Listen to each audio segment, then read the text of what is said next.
Well, hey everyone, this is Don Smith. I am a proud member of the Sony Artisan of Imagery team, along with being a Stingray ambassador, two fantastic companies. And I've been off YouTube for about 5 weeks, my apologies, but I am a one-man band when I travel, except for my partners and my wife, Barry. If any of you have signed up for workshops or have ever written to us, you know Barry runs the office back here while I'm on the road, and she's actually going to start traveling with me this upcoming month. So I'm really excited about that. She's full-time now, part of the team. And I just returned from 5 weeks of travel, as I said. 2 weeks with Gary Hart teaching how to capture lightning during monsoon season out at the Grand Canyon. We had a great time with that. And then it was off to Oregon for Sony Kondo 3.0. If you happen to join that, or if you have been thinking about joining Sony Kondo, don't hesitate next year when they announce the dates. Get right on it. That's an amazing, amazing event.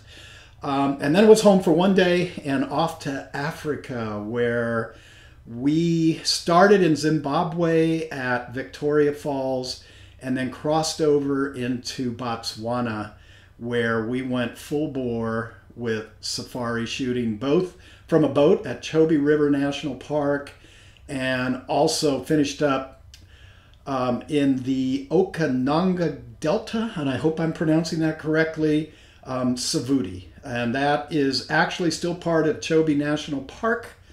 And we just had a fantastic time.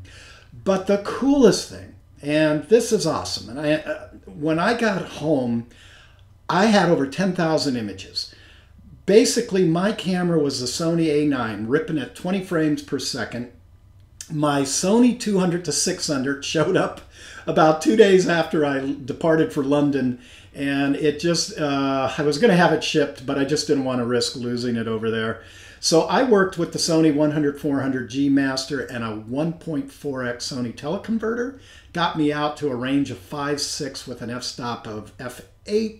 Not optimal, but gave me handhold ability with auto ISO and manual mode, and we were off and running and just getting some great images. So here's the cool thing. As I said, when I got home and had all these images, I whittled it down to somewhere around 3,800 images. I still need to go through and knock out a lot more. I'm a pretty tight editor. I try to just knock out, especially sequences. Like you're taking a look at a sequence of an African darter with a catfish, I believe, in its mouth. But I had tighter, more centered frames. But what I want to show you is what the cool artificial intelligence that's coming out of the folks from Topaz Software can do with 3 of my images. And I want you to just sit back and relax, and I'm going to walk you through my steps. I spent about 4 hours playing with this yesterday and a couple more hours this morning, and decided I have to get this out to you. I want to give a shout out to Haley Salyer, and Haley, I hope I'm pronouncing your name correctly, from Topaz Software, for allowing me to test drive this software.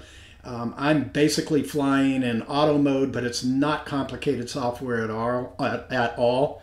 And I just love digging in and trying new things. All right, so let's get to work. Let's just start on this image right here. This is what we call an African darter. And, you know, it's a good frame, but obviously the bird is on the right side of the frame. I would love it over here on the left side of the frame. And I just think that everything around here is really not adding a whole lot to the image. All the action is right in here on the bird. So I'm in Photoshop, and I'm just gonna grab my crop tool, and I'm just gonna make a really tight crop of that bird. Okay, now all these files, all I did was set white point and black point out of Lightroom. That's it. There's been no other tweaking going on to these images. It's not really a video about workflow so much as about how great the 3 programs are that I'm going to show you. And those are Topaz Denoise AI, Topaz Sharpen AI, and finally Topaz Gigapixel AI. Get ready to be blown away, you guys. I'm going to go in and convert this first file. I'm going to come up here to mode, And we're going to take it down from 16 to 18 bits because this is reality as to what goes out in the printing world. And I'm going to, let's just take our zoom tool and come right up in here. And, you know, it's fairly sharp. There's a little noise in the background. Let's go take a look at the settings because I don't remember all of these off the top of my head, to tell you the truth. There's the A9, 100/400, the teleconverter.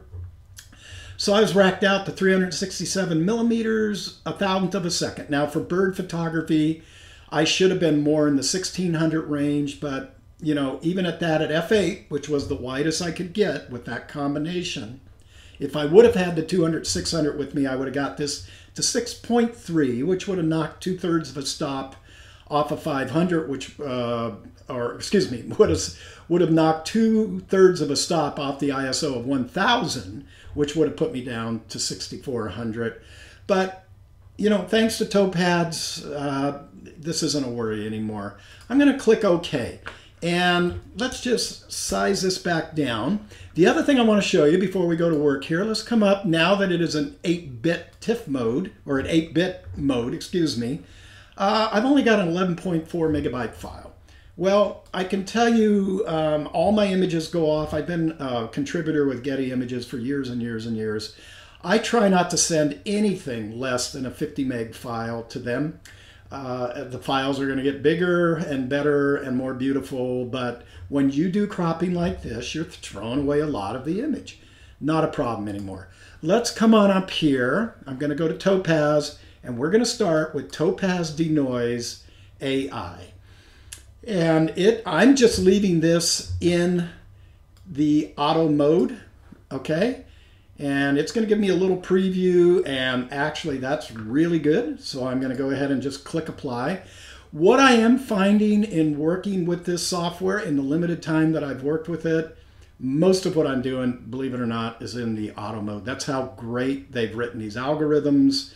And all the learning has been done on Topaz side on this software. It's going to continue to just get better and better and better. So, okay, let's blow this up a little, and you can see now that that noise has really disappeared. So that's step number one. Step number two, I'm going to come back up here under Topaz, and this time I'm going to come down to Sharpen AI. I want to sharpen up that bird. Okay, now you're going to see by default, and I'll just let this run through because it's really quick. It just goes to sharpen, and we're going to take a look at this, but then I'm going to show you something else that I think's going to kind of blow you away a little bit more. Let me see if I can get in to 400%. Let's bring that over.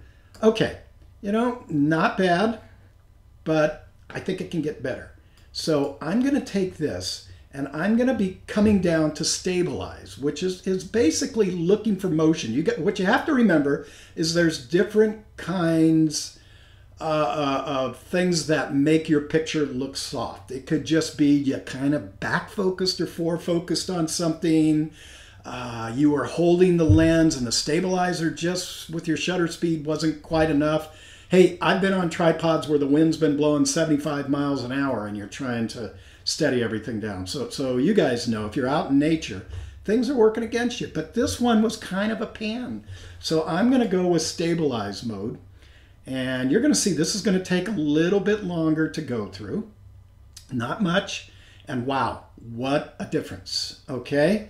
So I'm going to come on over here now and I'm going to click apply. Okay, now we're back in Photoshop. We have this image with the noise been removed and the bird's face is super sharp. Look at this back wing here, how sharp this is. This is not any kind of motion, gang. This is just depth of field. That's just something you have to live with. But where the A9 tracking, and by the way, I got to give a shout out to Sony. This is the new firmware 5.01 in the A9. This firmware is coming out. It's in the A6400. Will be in the new A7R4, which I hear is shipping now. And it's called real-time tracking.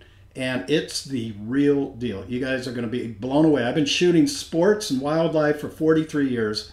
I've never worked with a tracking system as good and reliable as this is. All right, let's get back to our image here.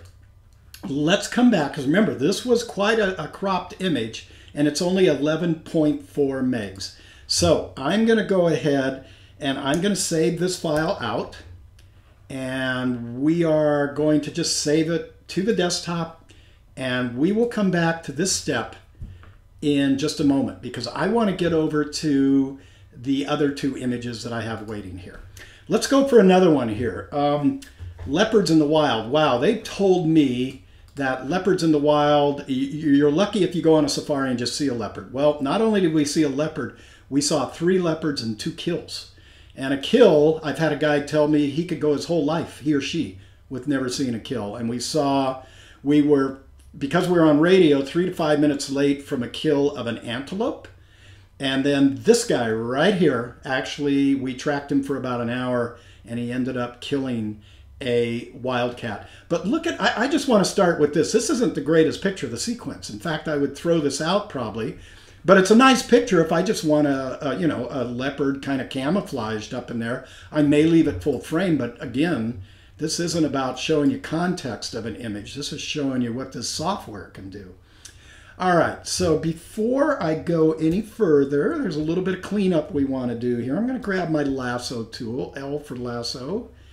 And I'm going to go ahead and let's just see if we can take that annoying little stick I hit. Oh, I'm in smart object mode. Okay, let me come up here and I'm going to flatten my image. You have to have it on a background image. Now I'm going to hit the delete key, and there's my fill box. You could also go under edit to grab that.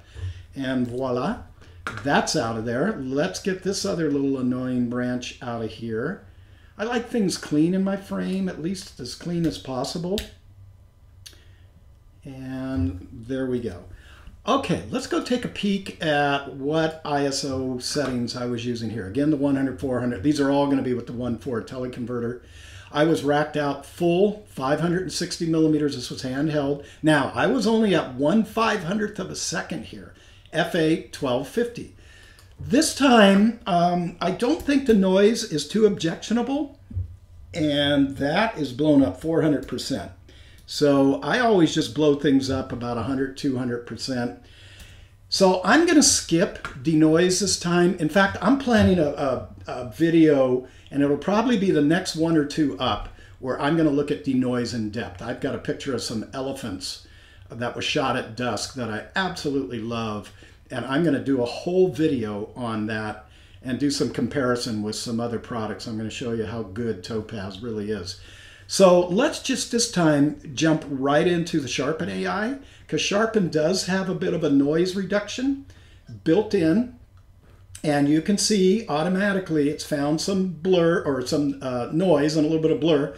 It's taken that away. There's not a whole lot of noise. So I'm going to stay with auto. And this time I'm just going to leave it in Sharpen mode. And I'm going to click apply. And we will see how that looks. We're back out into Photoshop. I'm going to go ahead and size this down to 8-bit. And we are going to just save this out on the desktop. Excuse me. Okay, we will just do it that way. And that's it. Okay, and we've saved this one, and let's come into the last one. We camped on this bird. This is what they call an African bee eater, and he was sitting up here. What I found out, our guides told us, and Pierre and Henning knew this, they're very ritualistic, I guess, for lack of a better word. They would fly from this branch and then maybe come back to this back branch and maybe over here, and that would be it. And so you could fairly predict where this bird was going to go. Their territory was very well staked. But we were trying to teach our workshop students, don't just shoot the pretty bird up on the branch. Wait till that bird does something. Well, that bird took off. Let's go again. And let's take a peek at what we were doing here. Same setup with the lens and teleconverter, racked out all the way 560. This time I was at the proper shutter speed to freeze that bird down. 1/1600, f8 was the widest I could get it.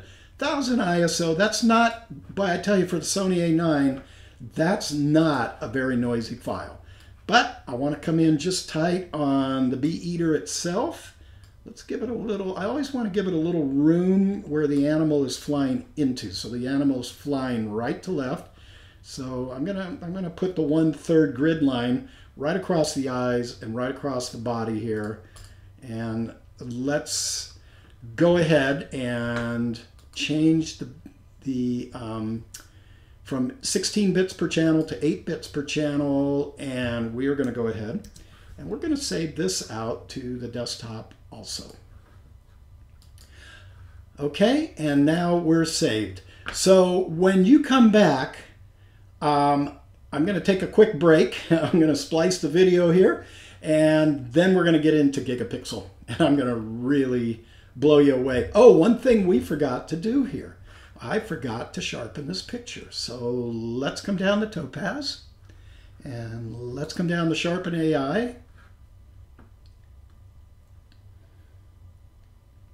We'll render out the preview here. And instead of sharpen, I think, again, I'm going to come to stabilize, and let's see if we can make, because this is a motion shot. I'm tracking this bird, and let's see if we can get this bird to even pop a little bit more sharply. So let this render out. And there you go. I mean, that if that isn't proof positive right there, maybe you're on your iPhone or something. You need to get on a bigger screen and see what's going on here. So I'm going to go ahead and click apply. And now when I come back, we will have all 3 images, and we will be able to open them up in Gigapixel, and we're going to size these guys up. And I think I'm really going to rock your world by seeing this. It's blown me away beyond anything what Photoshop can do. Okay, now we have denoised some of these pictures. We have sharpened all 3 of them. And again, denoise AI, sharpen AI. These are both Topaz products. And now we're going to come in to the 3rd product, which is Gigapixel. Now, I want to show you something, because you've been seeing me dropping down from this filter menu, and I'm coming to Topaz, and I'm coming down and I'm looking for Gigapixel, and it's not in here. That's because, and let's go to Studio, it's not in here. That's because Gigapixel is not a plug-in filter. It is a standalone program. So what I'm going to do is close out of Photoshop, and we are going to open each one of these files individually into Gigapixel and size them up. But before I do that, I want to come through one more time. Here's the image size with the crop, 11.4. We're 8.277 pixels along the long end. That's the darter. Let's come into our bee eater, and we'll go to image size, and we're down to 6.47, 6.53 along the long edge. And then we're going to come over here to our leopard that was hiding way up in the rocks, and we're going to come on down, and that's only 4.23 megs. Okay, good luck making a big print out of that. Right? Wrong. Stick with me. Okay, now we have opened up Gigapixel. If I come down, I'm going to show you my dock down here, if I can get it to pop up. There it is. And that is the little icon for Topaz AI Gigapixel. And let's just pick one of these at random. I don't know if I have to go through all of them, but we're going to show you. This is our African bee eater. Let me get the zoom right over on the face here. And over here on the right, I want to show you some options. You can resize by scale, or you can manually put in the width and the height.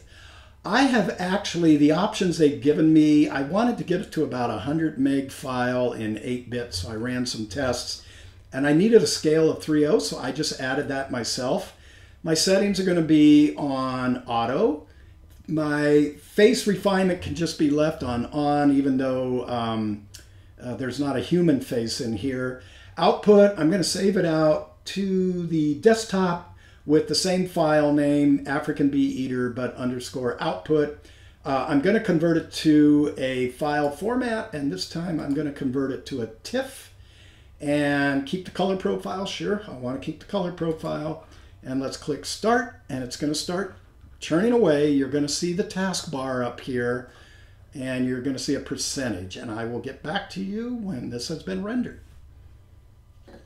Okay, you can see now that my output has been rendered. The file is now saved on my desktop as African Bee Eater underscore output TIFF. So I'm going to hit Command or Control Quit to get out of Gigapixel. And here's my file right here. And what I want to do is I want to drop it back into Photoshop because I want to show you how amazing this file has been rendered. Okay, look at this. I mean, this was just a smidgen of the original image that we started with. It is in, I'm going to drop it into 8-bit mode again.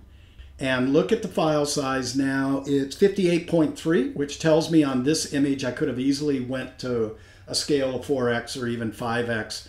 But this is something I could happily send off to Getty and show them. I'm going to do one more here. I won't go through the whole process, but let's take a look at the other two. Okay, here is my next shot of the leopard. I'm noticing something right here that I missed when we were doing some cloning work when we did the content aware fill. Not a problem. I'm just going to switch to the L key and we're going to make a nice loose circle around there. Hit the delete key, content aware. And you see it, gone. All right, this time I'm at 16-bit again. That's how it outputs, so we'll go to 8-bit. You know how tight a crop we went in on this shot. And 67.7 megs. This time I went up to 4x scale. Anything over 50 is a great file for Getty Images. I've had billboards actually run with my pictures on files of about 45 megs. So I'm very confident sending them to this. And look at how sharp and clean this image is. Absolutely just amazing. All right, I got one more to show you. We're going to output that African darter. So let's go get that one done. Okay, this time on the last image, I decided to scale it up 4x, converted to 8-bit. And we're going to go take a look at the image size. Look at that, 38.363, 222 meg file. How incredible is that? Just from a tiny little portion of a 24 meg file off the Sony A9. Last thing I would do to this image, this just bothers me, this little bit of grass down here. So we're just going to take him out. And I think we're good to go.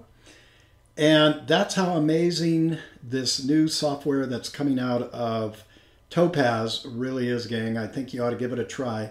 Now, you can order it and get a discount off my site. You just simply go to www.donsmithphotography.com. When you land on my home site, look to the left side of the slideshow that's playing, and you'll see a bunch of links. You're looking for discounts and affiliations. Click there and click on Topaz. And that's about it. I hope this has convinced you and blown you away as much as it's convinced me. Again, I plan on doing a more in-depth video on Topaz Denoise. We discovered something while we were actually in Africa working with an image, and I do want to share that with you, but I wanted to get this up and going first, so that will be coming in another week or so. Take a look for it. So until next time, I hope you'll join me at one of my workshops. If you click on the workshop link on my homepage, you'll see what's available. We only have a few spots open for 2019. Our two Grand Teton workshops coming up later this month are sold out. Our two workshops in October over in the Scottish Highlands are sold out. But I do have, I believe, 3 spots remaining in Bryce Zion in early November. And then December, our Monument Valley workshop with Ron Madra is sell out too. And but anyway, everything's listed on the website. We hope you can find one that does have some space. If you ever have any questions, you know how to reach me, Don at donsmithphotography.com. Either I or my wife, Barry, will get back to you. So until next time, this is Don Smith. You take care.